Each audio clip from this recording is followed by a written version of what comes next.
नमस्कार,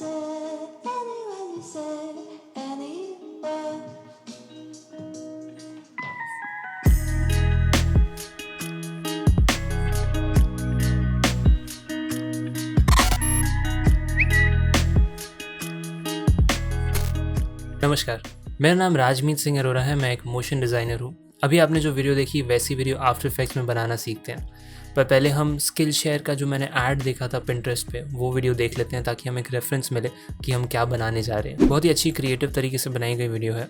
इसके अंदर मेन चीज़ क्या हो रही है कि जो टेक्स्ट है वो एक कस्टम पाथ पे मूव कर रहा है और वो लूप हुआ है। आई थिंक यहाँ पर कैमरा यूज़ किया गया है। आफ्टर इफेक्ट्स का कैमरा बहुत पावरफुल है, आप कुछ बहुत पावरफुल चीज़ें बना सकते हैं उसको यूज़ करके, लेकिन जितना वो पावरफुल है उतना ही वर्क फ्लो कॉम्प्लेक्स हो जाता है जब हम कैमरा यूज़ करते हैं। तो मैं ये कोशिश करता हूँ कि जितना हो सके कैमरा को यूज़ करना अवॉइड करूँ। तो जैसे इस केस में हम कैमरा से भी बहुत इजीली ये चीज़ बना सकते हैं, लेकिन बिना कैमरा के भी यहाँ पर काम हो जाएगा। सबसे पहले हमें फोटोशॉप में जाना पड़ेगा क्योंकि वहाँ पर से चीज़ें स्टार्ट होंगी। मैंने यहाँ 2 मॉडल्स के इमेजेस को डाउनलोड किया है फ्रीपिक से। आप भी चाहें तो डिस्क्रिप्शन बॉक्स का लिंक फॉलो करके इन इमेजेस को डाउनलोड कर सकते हैं। फर्स्ट इमेज ये है जिसको मैंने मॉडल 3 रीनेम किया है। अब इन सभी PhDs में मैंने एक ही चीज़ की है कि मैंने जो सब्जेक्ट है और जो बैकग्राउंड है उसको अलग कर दिया है और उसको रीनेम कर दिया है सब्जेक्ट और बैकग्राउंड। तो अब देखेंगे कि जो सब्जेक्ट है वो लेयर बैकग्राउंड लेयर से अलग है। चालू करने से पहले कंट्रोल N करेंगे और मेन से न्यू कॉम्पोजिशन बना लेंगे। IGTV फॉर्मेट में जा रहे हैं तो 1080 बाय 1920 और 30 फ्रेम्स पर सेकेंड, 15 सेकेंड का टाइम लाइन। ओके, यहाँ पे मैं टाइटल एक्शन सेफ ऑन कर लेता हूँ जो कि ऑलरेडी ऑन है। अब हम सबसे पहले हमारे कॉम्पोजिशन के लिए एक बैकग्राउंड बना लेते हैं। बैकग्राउंड बनाने का सबसे बेस्ट तरीका है रेक्टेंगल टूल पे डबल क्लिक करेंगे, हमें एक शेप मिल गया। इसको मैं कलर देता हूँ कुछ डार्क ग्रे सा।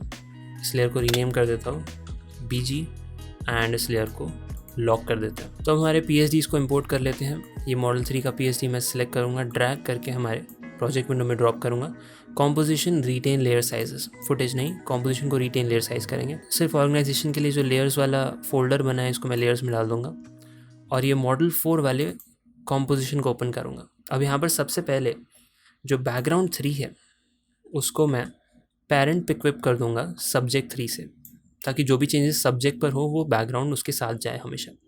अब इन दोनों लेयर्स को मैं कंट्रोल से सिलेक्ट करके कंट्रोल C से कॉपी करूँगा एंड हमारे मेन में आके इसे कंट्रोल V से पेस्ट कर दूंगा। मैं सब्जेक्ट 3 को सिलेक्ट करूँगा और कंट्रोल होम प्रेस करूँगा तो वो कॉम्पोजिशन के सेंटर में आ जाएगा एंड अब इसे स्केल डाउन कर दूंगा टू 30 या 25 या 20। अब ये एडवांटेज था बैकग्राउंड को पेरेंट करने से सब्जेक्ट से कि वो एक साथ ही दोनों का स्केल कम हुआ, कोई भी चेंज नहीं हुआ उसमें। अब हम आ जाते हैं इस एनिमेशन के मेन पार्ट पे जो कि है टेक्स्ट लेयर को बनाना। तो मैं सिंपली टेक्स्ट टूल सेलेक्ट करूँगा। यहाँ पर मैं फ़ॉन्ट ले लूँगा गूगल का फ़ॉन्ट रोबोटो एंड यहाँ पर मैं टाइप कर देता हूँ, कुछ भी आप टाइप कर सकते हैं। तो forever last only for a moment. I know ये आफ्टर इफेक्ट्स का वर्क फ्लो वीडियो है बट मेरे अंदर का फ़िलासफ़ी निकल ही आता है हमेशा। तो ऑल कंट्रोल होम से मैं इस टेक्स्ट लेयर के सेंटर पे उसका एंकर पॉइंट ले जाऊंगा। ये हमारा टेक्स्ट फाइल बन गया। सबसे पहली चीज़ करते हैं हम इस टेक्स्ट फाइल को, इस टेक्स्ट लेयर को रिपीट कर देते हैं।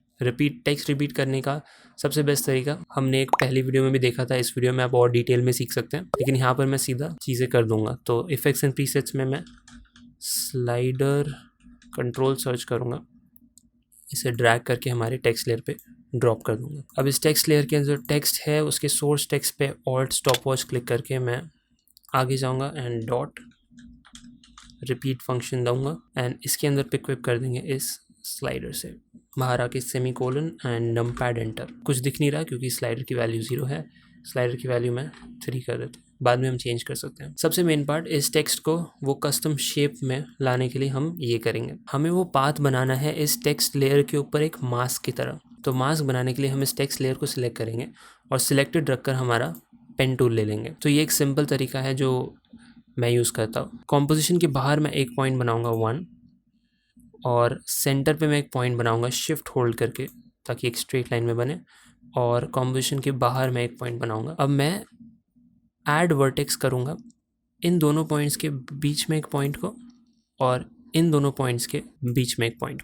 तो अब ये सारे पॉइंट्स बन गए हैं जो कि स्ट्रेट पॉइंट्स हैं। इनको हम ऐसे अगर बेंड करेंगे तो हमें एक पॉइंटेड एज मिलेगा। इन वर्टेक्स को हमें कन्वर्ट करना है कर्व्स में। पेन टूल के साथ ही अगर आप ऑल्ट प्रेस करके रखेंगे तो आपको वर्टेक्स टूल मिल जाएगा। अब मैं इस पे सिलेक्ट करूँगा, हमें कर्व मिल गया, और इस पे सिलेक्ट करूँगा एंड पॉसिबली इसको भी कर्व कर देते हैं। इसे मैं यहाँ ड्रैग कर दूँगा और इसे मैं यहाँ ड्रैग कर दूँगा एंड इसको थोड़ा सा इस तरह एडजस्ट कर देता हूँ। अब V से मैं सिलेक्शन टूल से बाहर आ जाता हूँ। टेक्स्ट लेयर के अंदर मैं टेक्स्ट लेयर को खोलूँगा, सोर्स टेक्स्ट को बंद करेंगे, पाथ ऑप्शंस खोलेंगे और पाथ ऑप्शंस में जो पाथ है उसका नन को हम मास्क 1 कर देंगे। तो हम देखें कि ऑटोमेटिकली जो हमारा टेक्स्ट है वो उस कस्टम पाथ के अराउंड आ गया। इसके अंदर हमें और पाथ ऑप्शंस के अंदर कुछ और ऑप्शंस मिलेंगे। एक रिवर्स पाथ है, इसको ऑन करने से वो उस पाथ के उल्टे साइड पे आ जाएगा। इस केस में हमें उसकी ज़रूरत नहीं है तो उसको ऑफ ही रहने दूंगा मैं।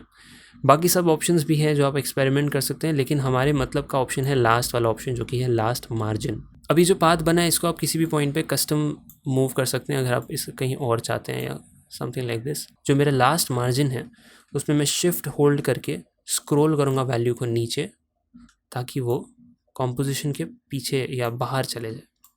मैं नीचे नेगेटिव वैल्यूज़ में स्क्रॉल कर रहा हूँ, ओके, एंड अराउंड यहाँ पर ले लेता हूँ उसको, थोड़ा सा पीक रखते हैं उसको, बिल्कुल ही बाहर से नहीं लेके आते हैं। यहाँ पर लास्ट मार्जिन पे मैं एक की फ्रेम दे देता हूँ एंड 1 सेकेंड आगे जाके मैं इसे पूरा कर देता हूँ, पूरा इस कॉम्पोजिशन तक। अब आप देखोगे कि ये कंप्लीट नहीं हो रहा है, बीच में गैप आ जा रहे हैं, तो मैं स्लाइडर की वैल्यू को सिर्फ 5 कर दूंगा तो वो ऑटोमेटिकली पीछे भर रहा है।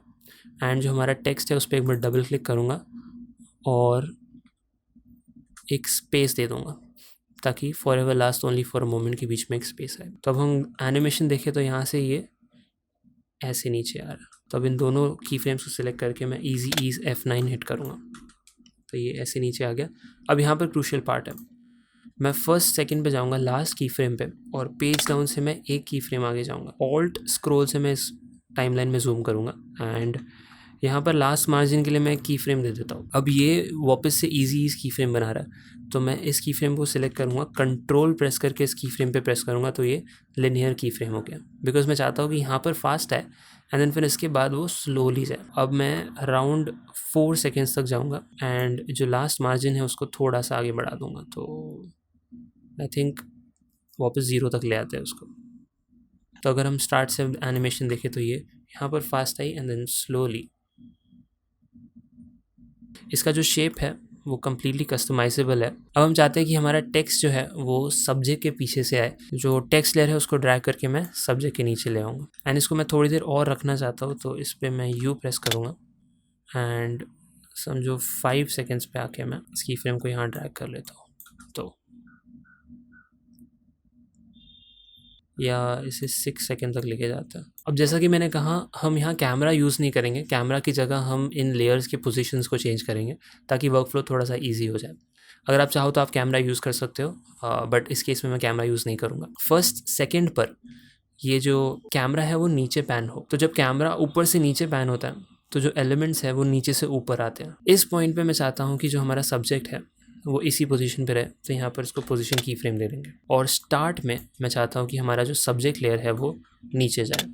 अभी एक और एडवांटेज है उसे बैकग्राउंड को सब्जेक्ट से पेरेंट करने का, तो इसकी ईज कर देते हैं की फ्रेम्स को F9। ये अभी ऐसे आया, तो अब हमें ऐसा लगा कि जो कैमरा है वो ऊपर से नीचे गया था। अब 6 सेकेंड पे आके मैं अब इस पॉइंट में चाहता हूँ कि कैमरा लेफ़्ट से राइट स्लाइड करे। तो अगर कैमरा लेफ़्ट से राइट स्लाइड हो रहा है तो जो करंट एलिमेंट है वो राइट से लेफ़्ट स्लाइड होगा, सेम लॉजिक से। जो हमारा सब्जेक्ट लेयर था उसको एक और पोजीशन की फ्रेम दे दूंगा ताकि ये एक होल्ड रहे। 7 सेकेंड्स पे आके मैं इस सब्जेक्ट लेयर को लेफ़्ट की तरफ ड्रैग कर देता हूँ एंड अब ये टेक्स्ट लेयर भी साथ में जाना चाहिए, तो इस टेक्स्ट लेयर पे मैं पोजीशन की फ्रेम दूंगा इस पॉइंट पे एंड 1 सेकेंड के बाद ये स्क्रीन के बाहर जाना चाहिए। शिफ्ट लेफ़्ट एरो प्रेस करके मैं इसे स्क्रीन के बाहर ले जा रहा हूँ एंड इसे भी इजी ईज दे देते हैं। तो स्टार्ट से अगर देखें तो ये टेक्स्ट नीचे आया, उसका इफेक्ट लगा, 5 सेकेंड्स तक रहा, enough time for people to read. अब इस पॉइंट पे यहाँ पर दूसरी इमेज आनी चाहिए, तो प्रोजेक्ट विंडो में आके मैं हमारा जो मॉडल 1 है इसे इंपोर्ट कर लेता हूँ, कॉम्पोजिशन रिटेन लेयर साइजेस। अब मॉडल 5 को डबल क्लिक करके ओपन कर लेते हैं। सेम प्रोसेस, बैकग्राउंड को मैं सब्जेक्ट से पहले पेरेंट कर दूंगा, और इन दोनों लेयर्स को मैं कॉपी करके हमारे मेन टाइमलाइन में पेस्ट कर दूंगा। सब्जेक्ट लेयर को मैं कंट्रोल होम से कॉम्पोजिशन के सेंटर पे लाऊंगा एंड स्केल कर दूंगा टू, इसको आई थिंक 25 या थोड़ा सा। कैमरा जो है वो लेफ़्ट से राइट मूव कर रहा है, तो जितने भी एलिमेंट्स हैं वो राइट टू लेफ़्ट मूव होने चाहिए, हमेशा ये इन्वर्टेड लॉजिक लगेगा ही। इस पॉइंट पर ये जो मॉडल है वो यहीं होनी चाहिए, तो इसका पोजीशन की फ्रेम दे देते इस पॉइंट पे एंड जहाँ से हमने मूव करना चालू किया था लेफ़्ट टू राइट वहाँ पर इसे ड्रैग कर देंगे राइट, ताकि ये राइट टू लेफ़्ट आए। इन दोनों की फ्रेम्स को ईज और ये।